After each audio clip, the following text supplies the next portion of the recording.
Entonces decíamos que dentro de los requerimientos de la gestión clínica, primeramente tenemos la descentralización efectiva de la toma de decisiones que afectan al servicio.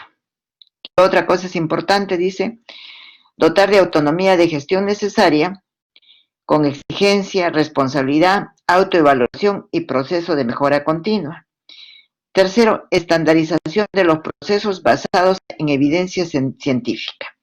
Y eso de tercero, estandarización de los procesos, sobre todo, ¿a qué se refiere? Estandarizamos los procesos mediante ¿qué? Guías de práctica clínica. Esa es la forma como nosotros vamos a estandarizar los procesos. ¿Qué otro requerimiento tenemos? Dice, una cultura de participación y comunicación interna dentro de los servicios y entre los servicios. No porque haya una descentralización y sea el servicio que tome, digamos, la autonomía para poder trabajar con los recursos necesarios, va a trabajar solo. Siempre tiene que haber la comunicación con otros servicios. Compromiso de los profesionales y de los equipos directivos. Un fuerte componente de liderazgo para coordinar, apoyar y facilitar los cambios y ejercer la función esencial de control y evaluación de los resultados. ¿Algo que no se entiende en cuanto a estos requerimientos?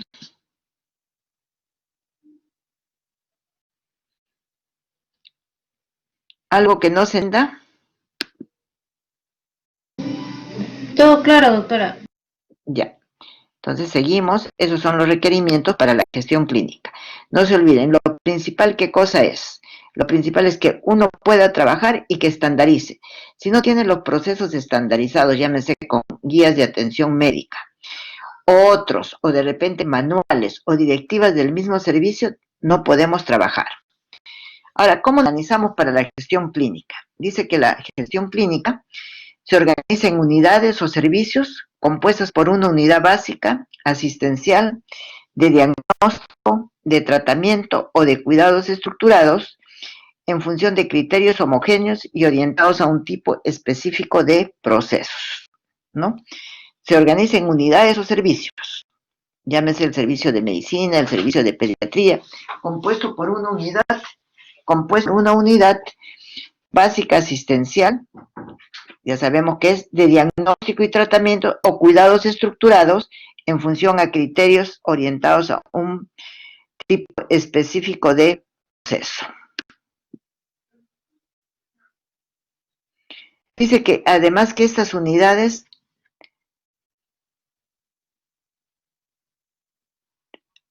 a ver, un momento, todo lo han cambiado, incluso estoy poniendo chat y no entra. No sé qué han hecho acá. Dentro de la organización de la gestión clínica también tenemos, dice, esas unidades pueden coincidir con un servicio clínico, ¿sí? Puede ser un servicio clínico, con una unidad funcional, con una área de apoyo o una unidad de cuidados y pueden ser multidisciplinarios o no.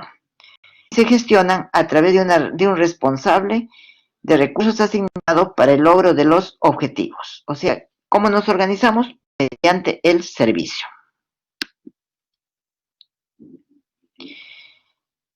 Un sistema basado en gestión clínica, ¿para qué sirve? ¿Qué beneficios obtenemos con eso? Primeramente dice, a los médicos les facilita el trabajo diario, la mejora de la calidad técnica, mejora el prestigio profesional y reduce el uso de los recursos físicos. Entonces les facilita el trabajo diario. Les facilita el trabajo diario porque ya nosotros tenemos estandarizado, por ejemplo, tenemos un protocolo para una guía de práctica clínica o protocolo para una apendicitis aguda. Definitivamente, esa persona no se va a equivocar, cuando trata a un paciente con ese tipo de patología. Por lo tanto, muy raro que vaya a tener oportunidades en que tenga que equivocarse en el diagnóstico, ¿no? Y de todas maneras, si tenemos esto, se puede trabajar con eficiencia, o sea, utiliza menos recursos.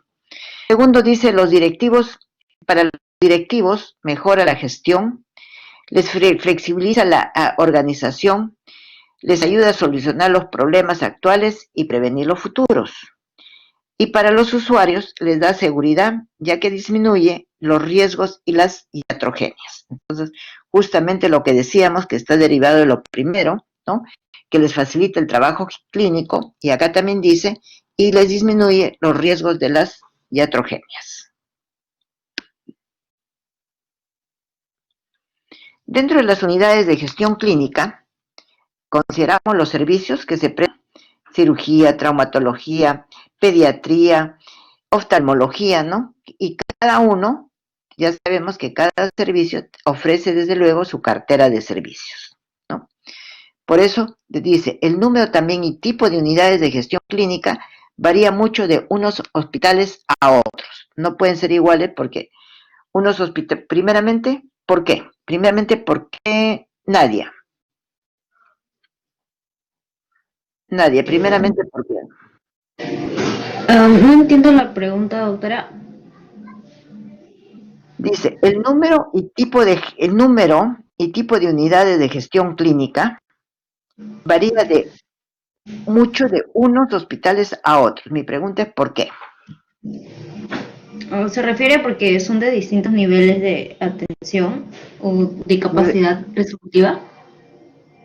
Diferente nivel de complejidad y por ende diferente capacidad resolutiva. Está bien. Seguimos. Bueno, los hospitales dice que hay circuitos, ¿sí? Un circuito es la consulta externa que vamos a ver, otro es urgencias. Si habla de urgencias, nosotros acá más trabajamos con emergencias. Urgencias es algo que, bueno, el paciente está mal, pero no necesariamente está en riesgo su vida, ¿no? Y hospitalización. Vamos a ir viendo cada uno de ellos. Si hablamos de la consulta externa, dice que la consulta externa es el tratamiento y seguimiento de los pacientes en forma ambulatoria. Generalmente esos pacientes regresan a su casa. Menos de un 10% de estos pacientes que van a la consulta externa se hospitalizan. Y de repente un 1% o 2% tienen que ser derivados a la emergencia. También dice que la consulta externa es la actividad predominantemente programada, que puede ser mediante citas, lista de espera para las consultas. Los pacientes de la consulta externa van porque tienen una determinada citas o agendas, ¿verdad? Dice, las agendas harán referencia, por un lado, al local y al servicio y al profesional sanitario responsable de ella. Por otro lado, a los pacientes se les dice la fecha y la hora en que serán atendidos. Nosotros todavía estamos en que se le dice el lugar donde va a ir, se le dice el servicio, pero todavía al paciente no se le dice el profesional que va a atender. Por ende, esos locales cuentan con todos los recursos físicos propios de una consulta externa. Estamos hablando de la infraestructura física del consultorio como de su equipamiento inmobiliario. Ese circuito de los pacientes en la consulta externa, tenemos de dónde viene el paciente a la consulta externa. Puede venir de su domicilio, puede venir derivado de un primer nivel de atención, o puede venir a la consulta externa derivado para una interconsulta. Por ejemplo, es un paciente de traumatología que va a tener que ser operado, se le deriva al consultorio de cardiología para que le hagan un riesgo quirúrgico. ¿Sí? Creo que se entendió. Está en la consulta externa y ¿a dónde va? ¿Cuál es el flujo? ¿Qué pasa? La mayoría se va a su domicilio. Ya hemos dicho un 10% podría ingresar, se hospitaliza, y un porcentaje menor va a ser visto en una consulta externa especializada. Creo que está claro el flujo, creo que eso sí lo entienden, ¿verdad? ¿Sí? Sí, doctora. Está claro. Ya. ¿Qué pasa con las urgencias? Vamos a denominar emergencias, dice. Las urgencias son cuadros agudos de tratamiento ambulatorio, aunque hay pacientes que pueden quedarse un tiempo, y esto es una actividad no programada. En una urgencia, la atención es urgente, es a demanda, acá no podemos dar citas, ¿no?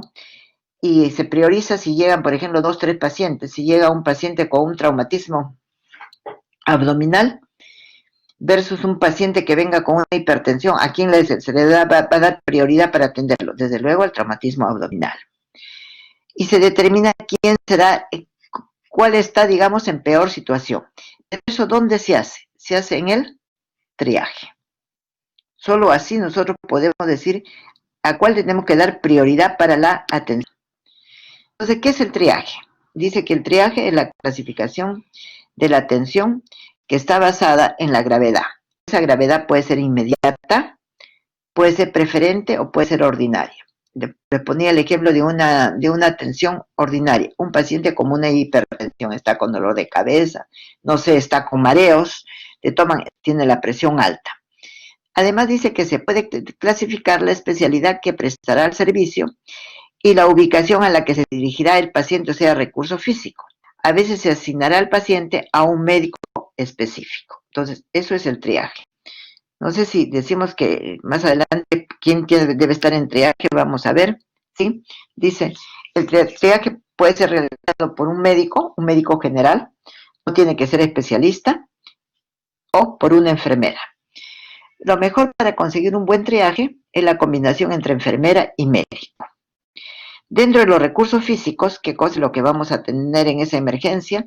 Esa urgencia, vamos a tener boxes de atención, salas de espera, salas de observación.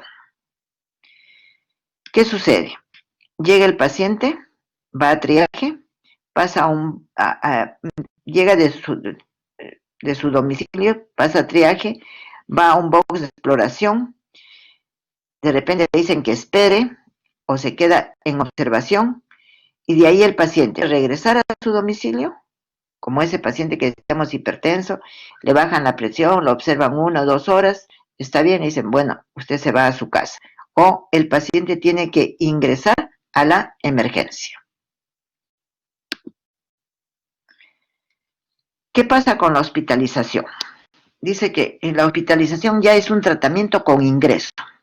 En esa hospitalización puede ser convencional, puede ser un hospital de día, puede ser un hospital de cuidados intensivos. Y la actividad es una actividad programada, por ejemplo, desde la lista de espera quirúrgica y no programada desde la emergencia. En la hospitalización tenemos los recursos físicos, igual, ¿no? Consulta externa, puede haber algún box de urgencia. Los tipos de hospitalización pueden ser convencionales, medicina, ginecobstetricia, pediatría. Pueden ser intensivos en neonatos, en UCI general, en UCI para pacientes cardíacos, en UCI para pacientes renales.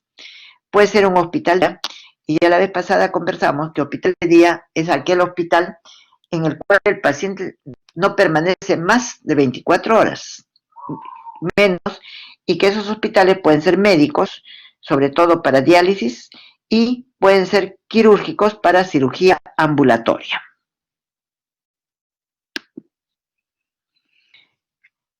¿Qué pasa? ¿De dónde llegan a hospitalización? A la hospitalización pueden venir de la emergencia o de la urgencia, pueden venir de la consulta externa, pueden venir trasladados de otro hospital o de otro establecimiento, o pueden venir directamente de su domicilio.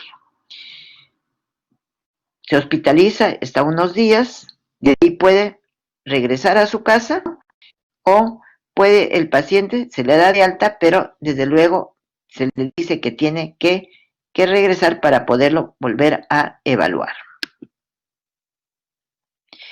¿Y de qué otros servicios podemos hablar? Tenemos centro obstétrico, quirófanos, diálisis, hemodinámica, otro de apoyo al tratamiento como fisioterapia, como farmacia, otro de apoyo al diagnóstico como imágenes y laboratorio, y ya también hemos mencionado los de hospitales de día.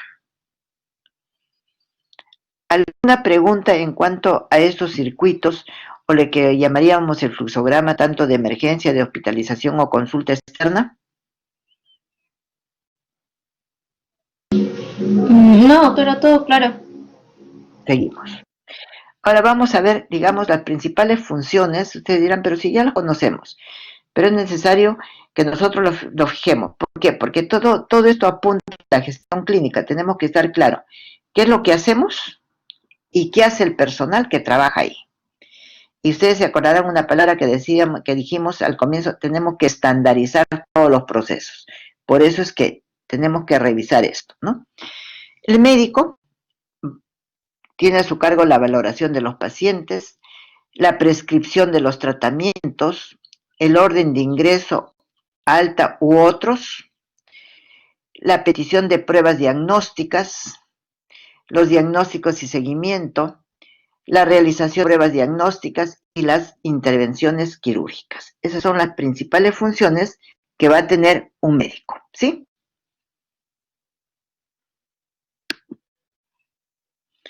La enfermera, ¿qué hace? Administra cuidados. Definitivamente, la enfermera sola no puede decir yo voy a hacer esto con el paciente. La enfermera es solamente para cuidados, como dice ahí, administración de cuidados, pero aquellos cuidados que el médico le haya ordenado. Administra fármacos, apoya pruebas de diagnósticas, educa para la salud, tiene peticiones de pruebas por los departamentos, realiza en algunos casos pruebas diagnósticas. ¿Sí? ¿Qué tenemos para el personal auxiliar? Administración de cuidados, funciones delegadas, apoyo a pruebas diagnósticas, dietas, movilización, mantenimiento de almacenes en stock. ¿Mantenimiento de qué? Mantenimiento de almacenes en stock. ¿De qué? ¿De qué? ¿Almacenamiento de qué? Almacenamiento de ropa, almacenamiento de medicamentos. Pueden haber equipos, sí puede, o mobiliario, sí, puede haber sillas de ruedas o camillas. Pero también trabajamos, nunca se olviden, fuera del personal de salud, trabajamos con personal administrativo. Y ese personal administrativo, que ya no es el personal sanitario, dice que tiene que ver con el mantenimiento del censo de los pacientes. ¿Sí? ¿Quién hace esto? Estadística. Tiene que ver con los ingresos, las altas, los traslados en hospitalización. ¿Quién lo hace? Lo hace estadística y luego tenemos ingresos del paciente. Admisión en urgencias, citas y reprogramaciones de citas y cursa peticiones administrativas. Entonces, vemos cómo definitivamente nosotros no podemos olvidar a este personal administrativo que nos ayuda, nos hace completar todo nuestro trabajo, nuestro proceso de atención al paciente en las áreas que ya hemos mencionado.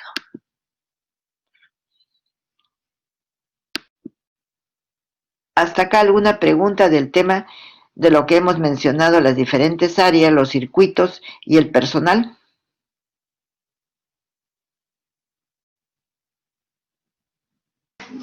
No, doctora. Ya. Entonces seguimos. Entramos ya al otro capítulo dentro de la gestión clínica, que es la seguridad del paciente. Y entonces vamos a ver cómo la Organización Mundial de la Salud define la seguridad del paciente. Y dice que la define como el conjunto de elementos estructurales, de procesos, de instrumentos, de metodologías basadas en evidencias científicamente probadas, que proponen minimizar el riesgo de sufrir un evento adverso en el proceso de atención o de mitigar sus consecuencias. Entonces, la seguridad del paciente es todo el proceso que se lleva a cabo, pero ¿qué cosa es lo que nosotros evitamos cuando hablamos de seguridad? Evitamos que no haya riesgo de sufrir un evento adverso. Y si este se hubiera dado, si es que ya se ha dado, entonces, ¿qué es lo que tenemos que hacer? Mitigar o disminuir sus consecuencias. Por ende, digamos, el diagnóstico temprano, esos eventos adversos es sumamente importante.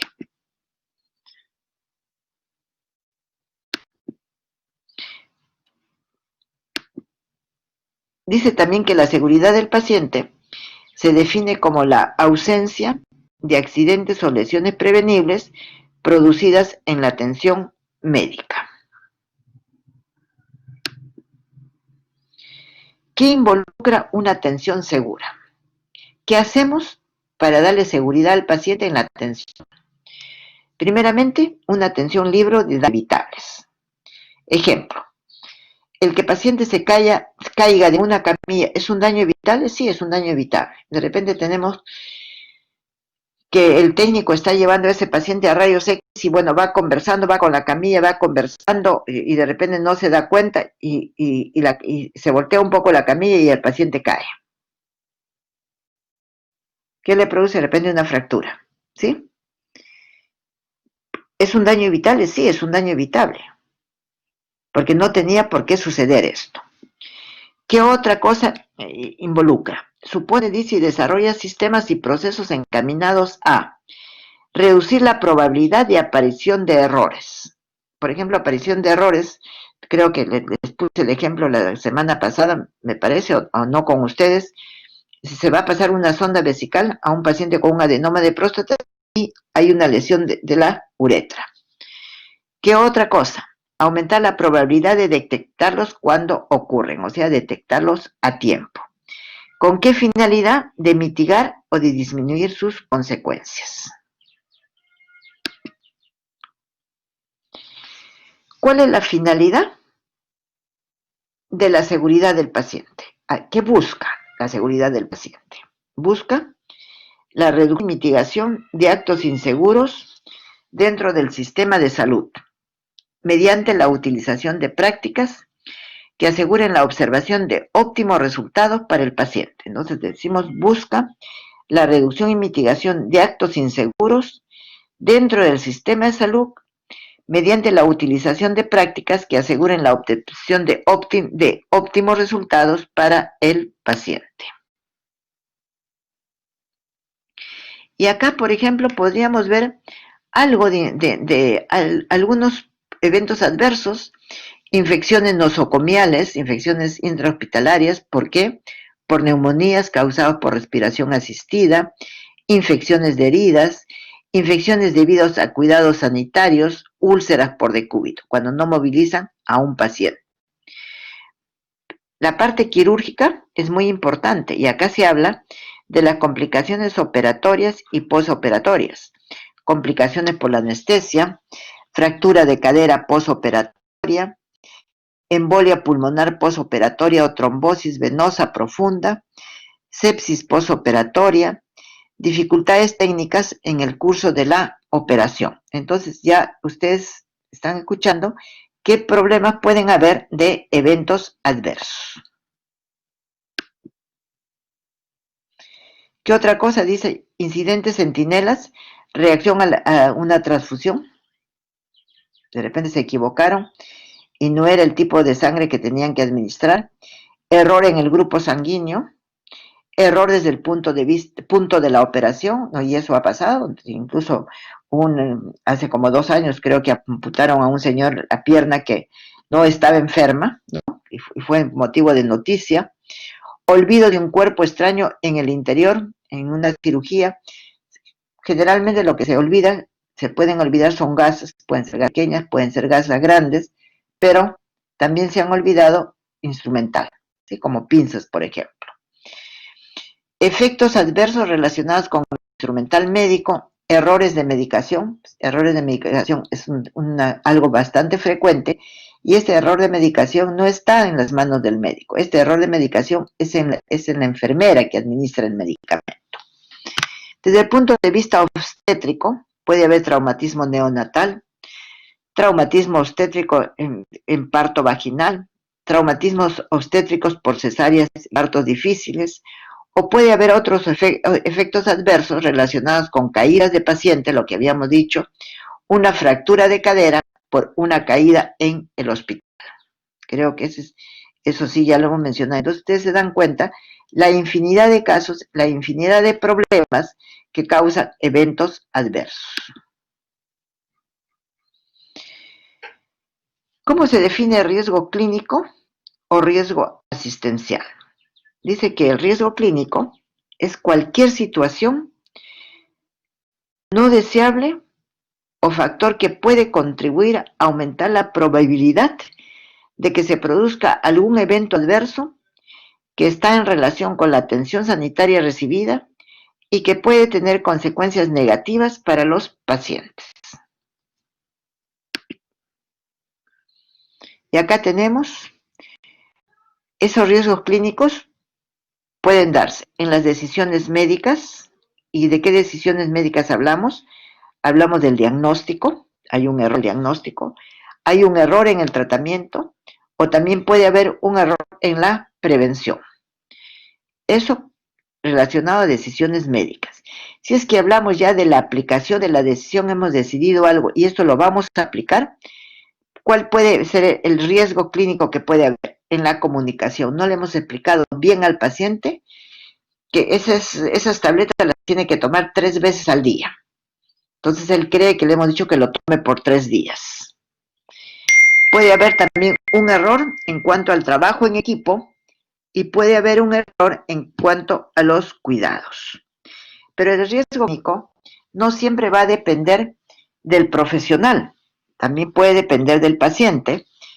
Puede ser que el paciente sea de una edad avanzada, puede ser que sea un niño un prematuro, puede ser que tenga comorbilidades o puede ser que su nivel educativo sea bajo, por lo tanto no va a entender la comunicación que le esté dando el médico. Entonces, como ustedes ven, el riesgo clínico depende de la decisión que tome el médico, depende cómo se aplique esa decisión, pero también puede depender del paciente.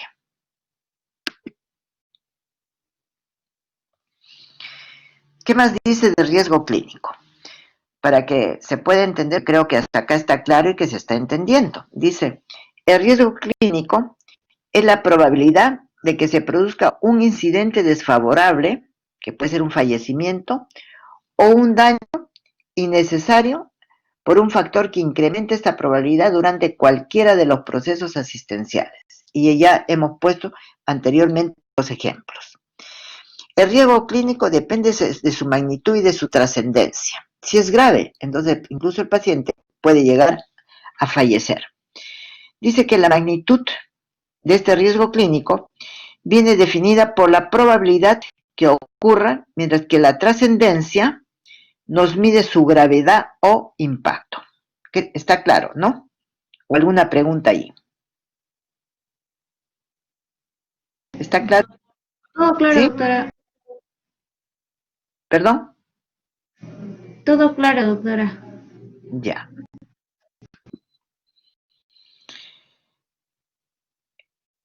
¿Qué decimos? Dice sucesos adversos en la clínica. ¿Qué pasa? Dice que hay 2 tipos de sucesos adversos dependiendo de la recuperación del paciente. Los incidentes, o sea, este riesgo clínico, o errores que no llegaron a producir daño al paciente, pero que podrían haberlo sido con consecuencias graves. Hablamos de pasar la sonda vesical.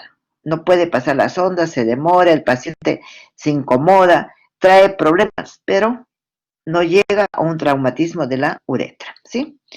Los eventos adversos también o accidentes que provocan daño cuantificable al paciente. Y estamos hablando de evento adverso, hemos hablado ya de riesgo clínico, ahora entonces tendremos que hablar y tendremos que ver qué es un evento adverso. Y dice que un evento adverso es la lesión o complicación no intencional, porque eso no es intencional desde luego, consecuencia del cuidado médico o de todo o derivado del cuidado de la salud, hablábamos de la enfermedad, y no de la enfermedad misma del paciente. Decíamos, aquel paciente que va y se hospitaliza porque tiene, ¿qué tiene? ¿Qué tiene? Una obstrucción intestinal y se cae de la camilla, ¿no? No tiene nada que ver lo que ocasionó caída con lo que llevó al paciente al hospital. Dice que muchos de los eventos adversos son inevitables, pero existen otros que podrían evitarse. De repente, inevitables, ¿qué podría ser? Si en este momento hospitalizamos a pacientes que no tienen COVID y están en un hospital donde hay pacientes con COVID, están muy cerca de ellos, es muy probable que se puedan contagiar. Se estima también que alrededor de 1 de cada 10 pacientes que reciben atención en salud en el mundo les ocurre al menos un evento adverso. Miren, es bastante alto, ¿no? Porque dice 1 de cada 10 pacientes que se hospitalizan. Dentro de los tipos de eventos adversos tenemos evento adverso no evitable, no se puede evitar, que es aquel que causa una lesión o daño no intencional causado por la intervención asistencial ejecutada sin error, pero no por la patología base, o sea, no por la patología que lo llevó al paciente. Y ocurre cuando se administra un medicamento o se aplica una tecnología en dosis o en forma adecuada y para la patología adecuada. El evento adverso evitable es la lesión o daño no intencional, y se marca bien, no intencional, causado por la intervención asistencial ejecutada con error, no para la patología base. Doctora, una pregunta. Sí, te escucho. Hace un momento mencionó dos tipos de sucesos adversos y ahora dijo evento adverso. ¿Es diferente? Porque hace un rato dijo dos tipos de sucesos adversos relacionados con el paciente y ahora evento adverso evitable e inevitable. No sé si es igual o no. Suceso y evento. Perdona, no te entendí. ¿El El evitable es igual suceso, al no evitable? no, pero el suceso adverso es igual a evento adverso. ¿Es lo mismo? ¿Significa lo mismo?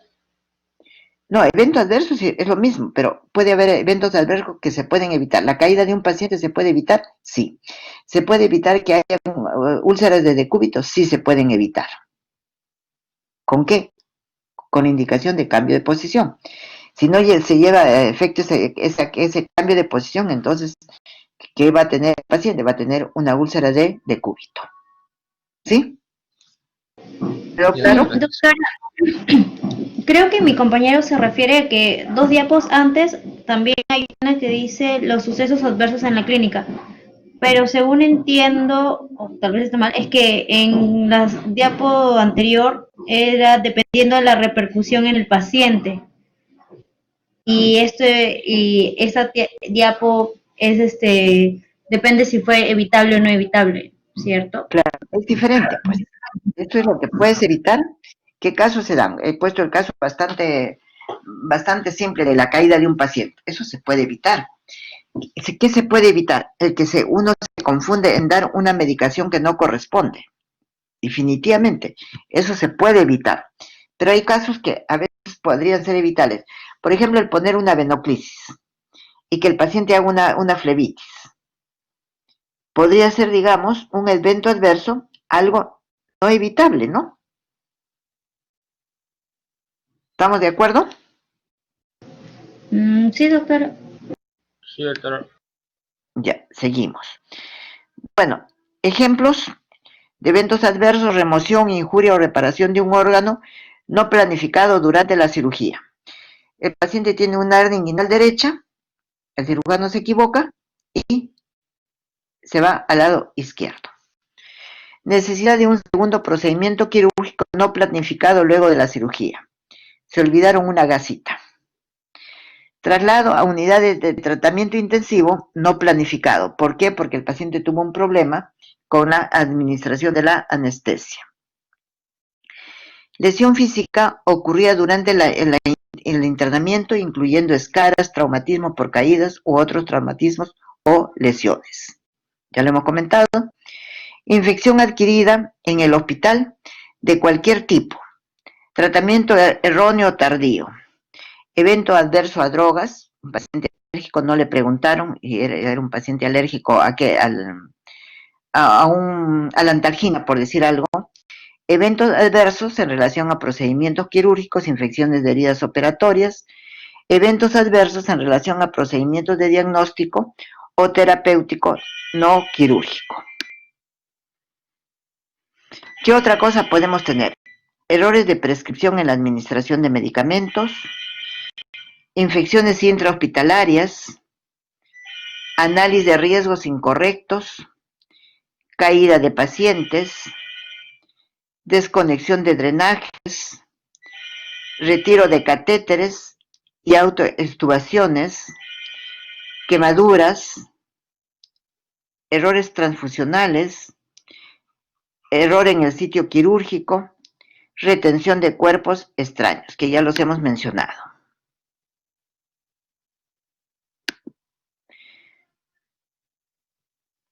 Tenemos acá también otros ejemplos, los voy a pasar. y entramos a esto que se denomina la lista de verificación de la seguridad en cirugía. ¿Qué pasó más o menos en el 2010, me parece un poco antes? La Organización Mundial de la Salud dijo que es importante considerar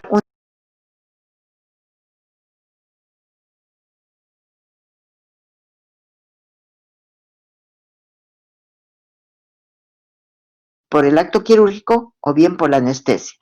De tal manera que se trabaja con una serie que ustedes lo van a ver.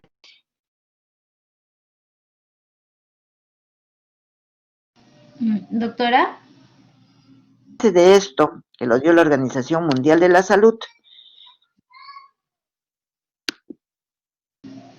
Doctora, disculpe, Sí, te escucho. ¿podría repetir lo de la diapo anterior? Es que se le entrecortó, se le fue la señal y no se entendió lo que dijo de la diapo anterior. Ya, De la espérate que no sé qué pasó. Ya, ahora sí, porque se estaba yendo todo. Ajá. Perdón, ¿me decías? De la lista de verificación, ya no se la escuchaba bien, se la escuchó entrecortado. Ya, yo les decía que la Organización Mundial de Salud dio esta lista de verificación de seguridad